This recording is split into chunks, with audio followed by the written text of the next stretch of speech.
When life feels unbearable, sometimes all you need is a sentence, a line of wisdom to anchor you in the storm.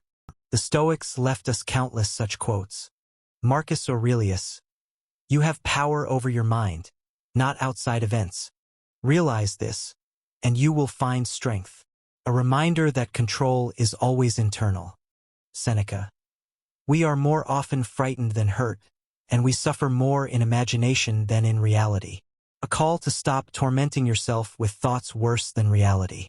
Epictetus, "It's not things that upset us, but our judgments about them."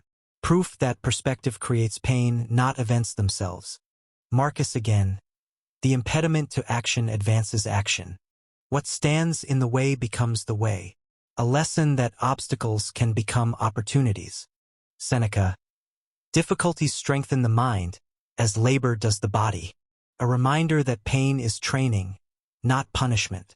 These quotes are not just words. They are tools, weapons for the mind, shields against despair. Keep them close. Read them daily. Let them remind you that tough times do not break the Stoic. They build them. Subscribe to Stoic Spark for more ancient wisdom that feels written for today.